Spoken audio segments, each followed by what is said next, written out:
Добар ден, почитувани гледачи. Еве неповторно со емисијата Агроисток на Канал Плюс. Во денешното издание, покрај редовните рубрики, акцент ставаме на откупната кампања на јагнињата, по која цена ќе се откупуваат и каде ќе се извезуваат.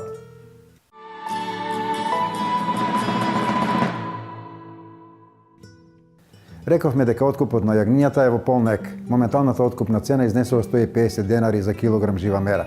Сточарите е релативно задоволни, иако се надеваат и на повисока.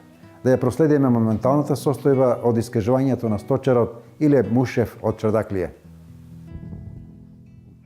Еве, господине Мушев, започна откупот на јагнињата годинава.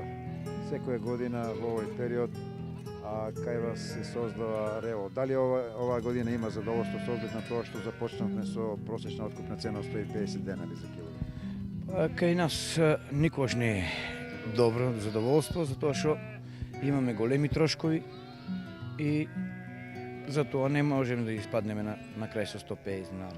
Таа цена е више, ја како што памтам, 15 години ги чувам овците, таа цена е истата. 140, 150 до 160 толку. Тоа е, а се качува сега. Кој ја диктира цената според нас? Според нас диктират тие што се кај нас тројца откупни што имат за извоз изгледа, тие ја диктират цената кај нас. Според вас која треба да биде во моментот реално? Реалната цена моментално сега 180 денара треба да биде, најниската цена 180 денара. Да бидеме задоволни, да покриеме трошковите, само трошковите да ги покриеме, па другото ќе се влечеме по лецка. Колку чини една овца годишно, колку трошок има? Па зависи сега на кој терен си, отприлика сигурно има 4 до 6.000 денара трошкови од овца. Јачмен, концентрати, детелина, луцерка, па и овчари кои ќе ставиш и други трошкови, лекарства, секој ќе ставиме, значи тука до 6.000 денара сигурно не кошта. Тоа може и повише да е, тука некаде. Од едно јагне колку ќе остане, едно бутче, една нога ќе остане? Многу тешко тоа, многу тешко. Оваа година и ланската година е многу тешка работа за тоа да остане кај нас. Сепак вие ги продавате, иако цената не е баш задоволителна. Зошто да речем? Па мораме да ги продадеме, затоа што тоа сега више поголеми трошкови прави. Ден уз ден сега стасали јагнето, што стаса до таа килажа 18 до 20 кила и више после почнува да јаде повише, да трошок повише, млекото го јаде и концентрат повише и поголеми трошкови. Вие моментално имате околу 300 овци, така? Да, 350 овци се. За до година колку оставате од женски јагни? Јас сум у план и ако оде убаво да ги оставам сите женски, ни едно да не дам, ама ситуацијата како што нема да оставам многу, сега 30 до 40 јагниња ќе оставам само. Колку државата дава стимул за женски јагни? Околу 700 денари дава стимул за едно женско јагне. Имате ваша асоциација на фармери, дали имате некој резултат од ангажирањето на асоциација? Немаме тоа никако, не сме информирани за ништо, треба да бидеме информирани ние за се, што земјата е вика дека ќе дават за сточари. Немаме тоа, ни па за овците сега да земем за јагниња за откупот да се собере, да кажат тај ден ќе се собереме некаде да видиме што ќе правиме, како ќе правиме. Секој гледа на своја страна. Гледа да дојде до тоа место што може и да закача да он да исплива, а друг не. Не сте организирани? Не, немаме организација никаква. Секој се крие и не кажуваат ништо. Ако нешто има, тие 5-6 луѓе што се околу тоа и на другите не може да пренесат. Вие како доаѓате до откупувачи? Сами ве наоѓаат и барате во недела да дојде? Сега, ние сите си имаме, со кои работиме више со подолго време и така работиме. Иначе, ако не ја даде таа цена што ја има моментално, може некој да крате 2 динара, 5 динара, да речеме, не може да не дава толку цена и тогаш може да менеме да тражиме. Иначе они сите не тражат, без веза кој е што е, али ние работиме со тие луѓе, да речеме, јас 15 години работам со тие луѓе и настојувам и јас самиот да ги дадам таму, затоа што како кооперант, ние сме како еден вид кооперант. Едно јагне ако ми остане, кога да му цвонам ќе дојде ќе ми го земе, да речеме 5-10 или едно јагне, важно у пролаз со други кои ќе товара ќе ми ги земе, не ми останува јагне нели да останам. И затоа највише избегаваме нели на тај начин работиме со тие луѓе. Вие со ова стадо сте значаен производител и на млеко. Како оди со пласманот? Па млекото имаме потражња сега. Цената не сме задоволни и со таа цена. Да. Па добро поминаме, лани го давав во битолска млекара и 36 со 35. Цената беше. Цената е за овчо млеко сега од 50 денари не би требало да биде доле. Исплатата како беше со млеко? Исплата е многу добра. Редовно на дата ни исплаќаа. Што не достига овде за овчарството да биде како што треба, да немате проблеми? Значи, пасишта имате? Пасишта немаме доволно ние тука, барем кај нас. Пасиштата се многу тесни кај нас, за големи сури не е оваа паша. Овчари проблем. Големи површините под житарици? Зголемија се, разора се многу, патишта ни ги затворија. А исто си за да пасишта што ние на нас за пасишта не излеват на терен, вика ти кажи ми ти кои се шо се, а јас неќем да навлегнам во тоа, затоа што ги пасам по нивните ниви. Фактички кој се не е по нивните ниви, ќе ме забранат и за тоа. Јас не тражам ништо од нив, таа е паша учетаклија да речеме, него тражам барем патишта да ни ги ослободат. Патишта дека шо е да дојдат они да си поведат сметка инспекторка или која имало некоја инспекторка. Она да си поведе работа, не јас да ја надробам се што треба таму да ја кажам се, па она да дојде и после јас да се замерам со сите. А не барам ништо. Ако ги орат и тоа што е останато да се изоре, да се искористи, фактички ќе имаме и ние поевтина храна. Али патиштата дека што треба да поминам со таа сурија 400 овци да речем, нека се остават тие 10-20 метра да се ослободат. А друго не има. Тоа е најголемиот проблем кај нас тука у Чедрклија. А немам против ја што се оре по блоковите што се останати нели тоа што е. Ќе изоре поубаво, ќе заврне дошки и искара поубаво трава. Иначе вака само трње излезе и ништо друго. Од тоа немам против јас што се оре. Али Водопоила? Водопоила имаме ние 2-3 водопоила, може да се направи уште некое подобро така, затоа што имаме извори ние тука. Еве јас имам од водовода тука. Али најубаво е на пашата да се направи уште некој водопои имат. Али не мрдат со таква си за пашата, за тоа ништо. Ти вика немаме финанси само за плата. Ете, јас 2-3 пати одам, немаме ние финанси и вика за да исплатиме платите. И што друго ќе ми кажеш? Постојано се жалите, проблем имате со овчарите, со ангажирањето на овчари. Како се снаѓате? Многу тешко е, како што гледа сега моментално сам сум. Од нова година навака сум чисто сам. 500-600 евра ми тражат сега да дојде да а јас одека ќе ги скарам тие 600 евра, 500 евра. И така, затоа што луѓето више викаме имат, немаш ти, али неќе да работат. Неќе да работат и затоа таа цена е тражат 500-600 евра месечно. А не сме моќни ние тоа да го исплатиме више. Од 300-350 евра. И тоа е, али што мораме, еве, чисто сам сам од нова година навака. Крај, што ќе кажете за мерките на владата што дава се субвенции и стимулации во делот на овчарството? Дали е сето тоа во ред? Абе, уред е, се е уред што дават, само треба навремено да се исплатат. За да можеме навреме да се снабдиме ние со храна, да се снабдиме со сите работи што се вика. И ние кочеме сега, други луѓе. Еве, јас, например, земам јачмен, мојот не стасува, затоа што немам доволно земја, купувам по 15 тона, купувам обавезно јачмен, луцерка купувам исто 15 тона. И за да ги исплаќат на време. Значи јас морам да исплатам на време па за да земам, иначе нема. И после поголема цена, дупло е цената после. Еве јачменот стаса по 14 денара сега. Сега моментално 14 денара. И тоа е така. Благодарам.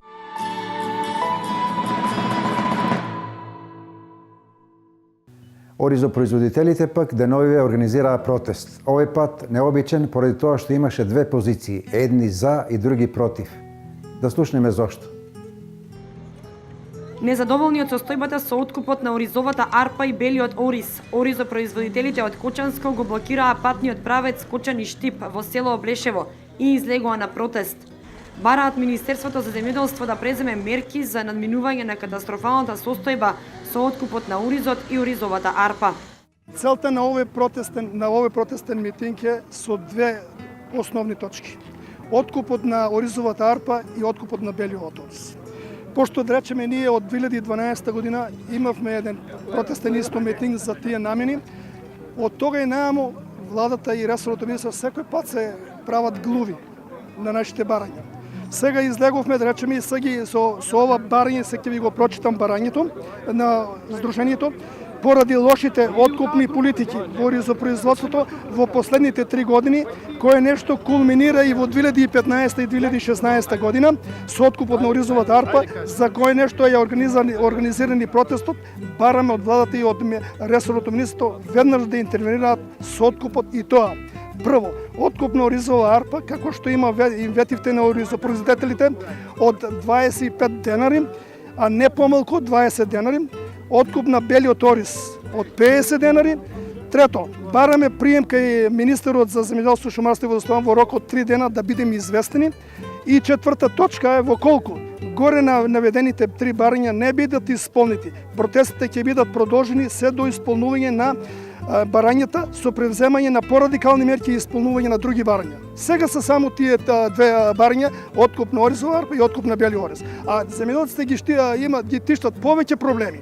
Али ово е за почеток, пошто сека предсезона, пред оризова жетва, излегуваат со нините мегафони, трубат вака ќе биде онака, на крају ги изманипулираат земјоделците.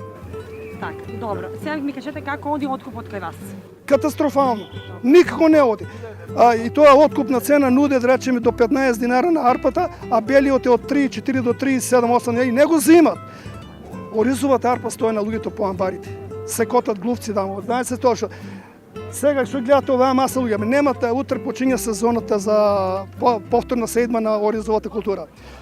За 15-20. Луѓето немат нафта да си купат, основни средства, нафта. Да не збориме за другите намерници и тие работи. Затоа го бараме сега, ово е чисто предупредувачки штрайк, за да се освестат одозгоре и еднаш да презема, да се рачисте во оризопроизводство, како што е рачистено со тутунари, со лозари, со други, и со нас да се рачисте еднаш за секогаш. Добро, а нели мислите дека пазарот ја диктира цената? Дека владата не може ништо да направи, или? Владата ако сака, има механизми, тоа е многу лесно да го реше. Само не сака владата. Значи остават ние да сами да се даваме тука со откупувачите. Они можат имат механизми да дојдат преку на откупувачите да наредат така и да се извршат цена. Вие сакате минус 25 да не биде, така?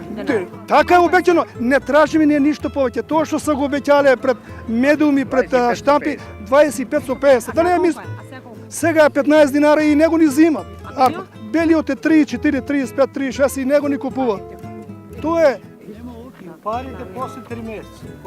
Пари ако даеш се за својата, па ќе се молиш за пари, ќе клекнуваш таму, ќе соливаш и нози на тие откупувачите. Они се соверени откупувачите. Тоа се дамо едно 5 откупни пункти таму, што они се договарат меѓу нив како да вршат таму тоа откуп на оризот, да речеме. Земјоделецот секој пат изигра. А што понатаму сега протестирате и што понатаму? Па натаму ние чекаме од и 2012 исто пуштивме барање за овие проблеми на оризо што ги тиштат оризопроизводителите. Они останаа глуви.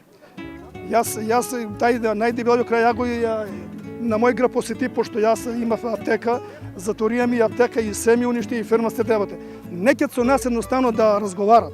Имат се они тие таму од онаа страна што ги снимат таму, тие даскали, маскали, тие се ги они таму прибират таму што ги лажат.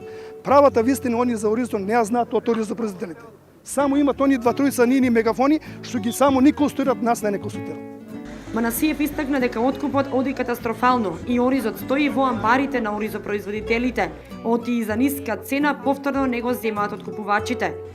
Од Сдруженијето на оризопроизводители Бело зрно тврдат дека лошата состојба со откупот на производството е резултат на нерегуларната откупна цена на оризовата арпа, незаинтересираноста на институциите за овој производ и немањето интерес за откуп на ланската реколта од страна на фабриките за преработка и откуп на оризова арпа и бел ориз. Се пожалија и дека 3 години не земале субвенции. Другите земјоделци пак изразија незадоволство од протестите на нивните колеги, бидејќи велат дека цената не ја диктираат преработувачите, туку пазарот. Значи ние не протестираме. Значи прашањето е грешка. Ние изразуваме незадоволство или ако сакате контрапротест против нашите колеги земјоделци од онаа страна што изразуваат незадоволство, оправдано незадоволство, ама не оправдано начинот на кој тоа изразуваат. Значи, према начинот на кој они тоа изразуваат, за нас представува како разорување и нестабилност. Значи, за малку може да избие инцидент. а луѓето од онаа страна се сите, можам да кажам слободно, па можда и неземјоделци. Никој нема повише од 1 хектар тамо што гледам земја, а протестират за оризот. Еве на пример ќе ви кажам што барат они. Они барат од нашите разговори поевтина нафта, барат поевтина ѓубре. А јас одма ќе ги демантирам, бидејќи за да се спрема 1 декар ориз треба 10 кг нафта, 10 литра нафта. Тоа у превод, у пари македонски, значи 600 денара. А вреќе ѓубре кошта 1300 денара.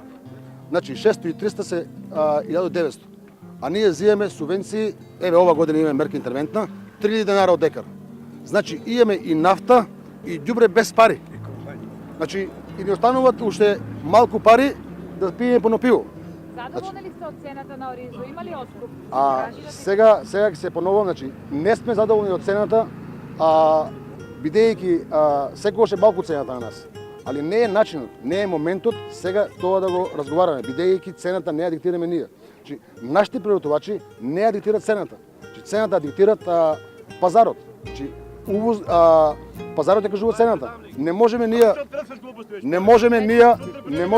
Еве човекот е од СДСМ на пример таму што го гледам од Грдовци, вика се Перо, има 2 декара ориз и протестира. Значи не е задоволен. Кажете ли дали Ама дека е полицијата дека интервенира тука, ајде. Како реакции дека откуп воопшто нема? Видите, значи народот не го дават оризот. Они мислат дека со 2 декара ориз куп пари. Значи нема пари со 2 декара. Или ќе бидеш земјоделец или нема да бидеш земјоделец. Има откуп или нема? Има откуп. Значи откуп има. Кој нема откуп сега не каже дека откуп нема. Они има дека да се соберат.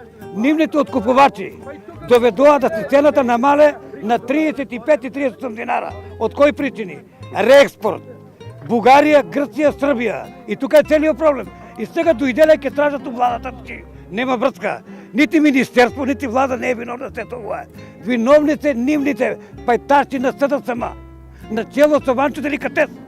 Нема никаква политичка позадина, нема. Да, нивниот само има да ќе политичка позадина. Еве предуставен суд штрайкуваат, предуставен суд и тука доаѓаат сите пори на општеството сака да направат спрки само. За малку ќе дојдеше и до физички пресметки. Ја ќе кажам дека дават субвенции, се дават. Ништо не правиме проблем, не сега. Да не настанат проблеми. Не. Замолуваме најкултурно. Ја, слушай Они се. од таму се тргнаат тука, нека се каже Јас сваќам. ќе дојдат Јас таму сам- ќе ве снимат. Ај, молим. Докажали се, господин. Уште малку само. Ајде, Од иди Шпанија таму, има покажи ориз се увезено. таму. Ајде. Значи Србија секаде е Славчо, не увезено. ми дигай веги. Значи луѓето ги Добро, тргнавме што од таму. слушайте го само просто зашто не се Ајде, молим. дозволне. Ајде сега. Овај протест што се организира не е партиски, како што го кажуват некои. Проблем е со оризо. Оризо цена да падна 36 денара. Откуп нема. Еве, јас сам го продал оризо. Нека кажат луѓето колку проценти има продадено скупни ориз. 30% оризо продаден, 70% стоа оризо. Нека го кажат тоа. Што предлагате и кои се вашите бари? Предлагаме заеднички да се обереме да видиме да се преземат мерки што се оризо. Проблем е за сите земјоделци. Проблем е со оризо што не може да се продаде, нема на кој да го продадеме. Протестот продолжи и понатаму и во наредните неколку часа сообраќајот на магистралниот пат Кочани-Штип се одвиваше по едната коловозна лента, раководен од службеници на полициската станица Кочани.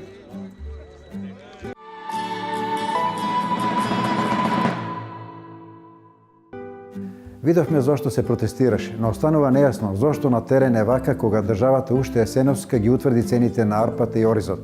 Одиме понатаму, поврзано со оризот е наводнувањето. Пред престојната наводнителна сезона и пуштањето на водите од хидросистемот Брегалница, Водостопанство Брегалница подружни се од Кочани во изминатите денови организираше средби со водокорисниците од повеќе населени места во општината. Средби со земјоделците се одржаа во Горни Подлог, Тркање и Оризари, како една од најголемите водни заедници во регионот. На средбата со водокорисниците, земјоделците водокорисници ги истакнаа своите проблеми во делот на искористувањето на проточната вода од Оризарска река, како и наводнувањето од хидросистемот Брегалница. При тоа Николчо Гоцев, директор на водостопанство од Кочани, најпрвин ја констатираше моменталната состојба на каналската мрежа. Па знаете, тоа е со години проблем кој што За жал, не се вложува ништо таму, не е тоа дека ние не сакаме да вложиме, туку такви си со ситуациите, таква е состојбата затечена, затекната и еве до ден денес се обидуваме само да крпиме дупки. Меѓутоа, постојат и инвестиции во моментот каде што на конкретни парцели, детали вршиме санација на некои делови, односно на, да речеме, моментално на ГК-18, целиот тој 6,9, скоро 7 километри канал, од отворен тип го правиме во цевки. Тој потенцираше дека барањата на земјоделците во делот на подготовката на каналската и друга дистрибутивна мрежа за користење на водата од хидросистемот Брегалница се оправдани, но оправдани се и барањата на предпријатието за наплата на искористената вода од нивна страна. Договорено е до почетокот на наводнителната сезона, која е закажана за 15 април, земјоделците навреме да си го подмират долгот за водниот надоместок и да ги подготват нивите за сеидба. Верувајте дека тоа зависи од сите нас. Го повторив претходно, значи не може да бараме виновник во некој. Сите ние треба да тргнеме, значи јас како водокорисник и јас како водоснабдител. Исто така и самите земјоделци, односно водокорисници. Ние постоиме за нив. Така. Ние земаме плата од нив, доколку тие нам ни го свртат грбот, не може да очекуваат од нас ние да работиме за нив. Инаку пролетва во општините од регионот на Источна Македонија се планира под ориз да бидат засеани 5000 хектари, а во Кочанскиот регион 2500 хектари.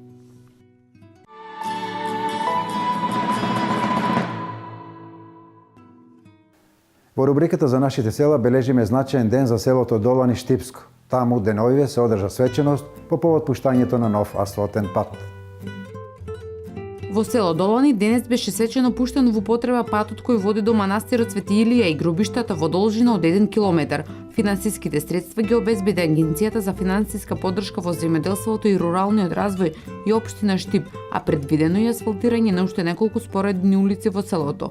Покрај земјоделство и сточарство, ова село нуди можности за развој на селски туризам. Со Универзитетот Гоце Делчев и Факултетот за туризам планираме да отвориме етно куќа овде и да истакнам дека општина Штип веќе тендерира уште 3 улици во ова село, со тоа сите ќе добијат асфалт, значи нема куќа која нема да биде поврзана со асфалтен пат. Да кажам дека селото има водовод, претходно направивме демал плоштад со чешма и лично мислам дека условите за живење во ова село се добри бидејќи на само 10 минути од градот се наоѓа село Долани.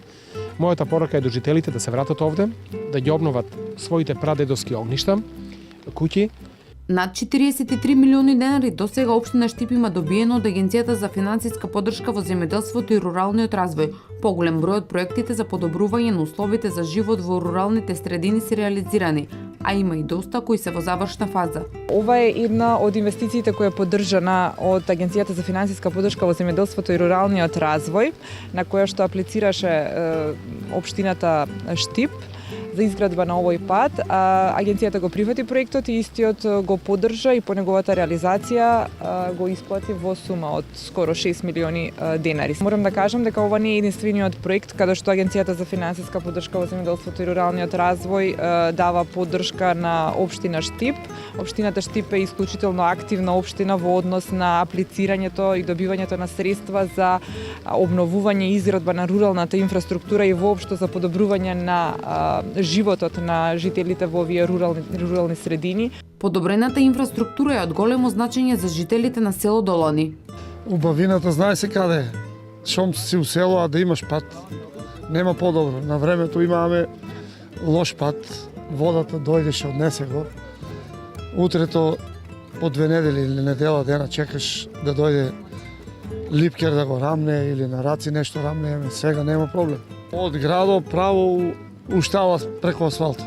Општина Штип започна со реализација на еден од поголемите проекти предвидени за оваа година, а тоа е асфалтирање на патот од селото Врсаково до селото Долно Трогерци, во должина од 5 километри.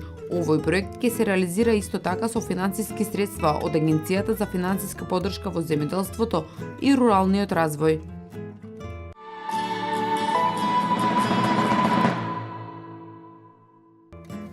Во наредните неколку минути се селиме меѓу сточарите во Негрево, кои не го кријат своето задоволство од стимулативните мерки на владата. Осигуран земјоделец сум, сточар, 200 овци чуваме. Купно. Колку јагниња има? Моментално сега имаме околу 150 јагниња. Објагнети имаме уште 5-16 до 20 овци за јагнење, па се надаме дека и за една недела и овие ќе се ојагнат. Инаку, благодарни сме многу на владата, до сега се редовно ни исплача субвенции. Имаме земја државна, од државата земено 110 хектари. Имаме се под закуп на 15 години, житарици, за житарица сееме, сега обработуваме, пријавуваме за субвенции. До сега се ни исплатено за 2014, сега за 2015 чекаме овие денови. Па за сточарите тоа одлично. За нас одлична работа. Конкуренцијата е многу битна за јагнето. Имале конкуренција, има и цена јагнето.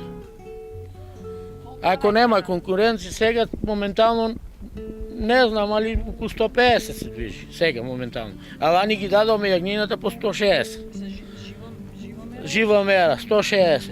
И дадоме јагнината лани. Ова сега не е конечна. Шпицо на откупо започнува некаде од 20 март. Тука 15 март за католички Велиден. Колку очекувате да достигне? Па колку лани 160, 170 мислам дека ќе достигне. Мислам. Има откупувачи тука бараат? Има бараат. Па ние ги дадоме на Оаза лани, Штип Оаза. Ни ги зеде јагнињата, а има и други откупци. Се појавува. Сигурно парите ни ги на сметка, сега знаете дека по новото не сме на рака веќе пари, на сметка ни ги дадоа парите, за една недела ни исплатија се. Јас сум Поповски Драган, чуваме 250 овци, двојца братија сме, браќа сме и да искористуваме и тоа од село Негрево. Пласмат на јагнињата, што мислите? Очекувате ли подобра цена оваа година?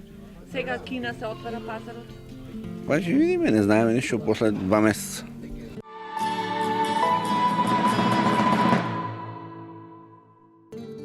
Следува редовната рубрика посветена за сточарите од аспект на ветеринарите.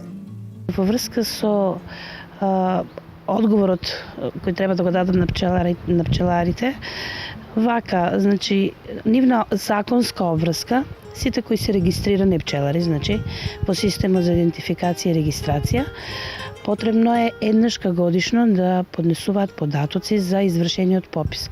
Значи, тие треба да се извршат на 1.4. секоја година или 1. април, попис во своето, си го прегледат своето одгледувалиште, значи кошниците си ги прегледат, да си ги видат во каква состојба се, и сите кои се активни семејства да ги пријават најкасно, значи за последниот ден од рокот на кој ние можеме да внесеме и да тоа биде исправно е 30 април.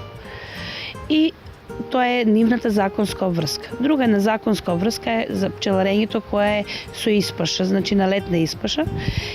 Кога ги носат на летна испаша се вади сертификат за здравствена состојба на животните. Да, тоа е исто на законска обврска да се движат со тој документ и кога ќе пристигнат тамо, значи да ги пријават на надлежното ветеринарно друштво или на инспекторот да се знае дека тие пчели се од здраво на здраво подрачје, и понатаму кога се враќаат истиот од својот матичен лекар вадат исто таков документ да се ги вратат пчелите од испаша на матичното одгледувалиште доколку ги, значи, враќаат за зимување. Тоа е една обврска која постои забуна кај пчеларите, сега има и попуст, значи 30% од правата вредност која беше 19 денара со ДДВ по кошница, значи кога одат на летна испаша плаќаат 30% и кога се враќаат плаќаат 30%. Значи некаде 40% им е поевтино во однос на порано како беше. И друга една работа која исто постои како прашање меѓу пчеларите е мора да имаат, значи, на местото кај што им се наоѓаат пчелите, да биде означено со едни жолти табли. Порано ги дававме на сите пчелари, така беше АХВ, значи Агенцијата за храна и за ветеринарство ги покриваше со првите регистрации. Сега веќе не е така, значи секој пчелар кој му недостасува таа плоча треба да дојде да си порача. Се прават сега веќе порачки такви. Приватна фирма ги работи, има си свој ценовник, така да тоа е сега на терет на пчеларот. Али мора да биде обележено, а иначе сите кои се регистрирани си имаат своја картичка со РБО, која треба да си ја чуваат, не тоа е таблата. Не, таа треба да биде истакната таблата за која зборам на пчеларникот. И имаат карта за легитимација со која аплицираат за субвенции. Исто така таа се издава во ветеринарна станица еднократно, доколку е загубат може да дојдат да побараат нова. И новите пчелари кои сакаат да влезат во системот на пчеларење, потребно е да бидат, тука за регистрација и едно пчелино семејство може, доколку планира да се занимава со пчеларење, треба да се регистрира, ќе добие и со едно па натаму независно од субвенционирањето, да биде во системот за евиденција и понатаму, кога ќе го зголеми своето одгледувалиште како што налагаат за субвенционирање, има таму правила, тогаш може да си аплицира за субвенции.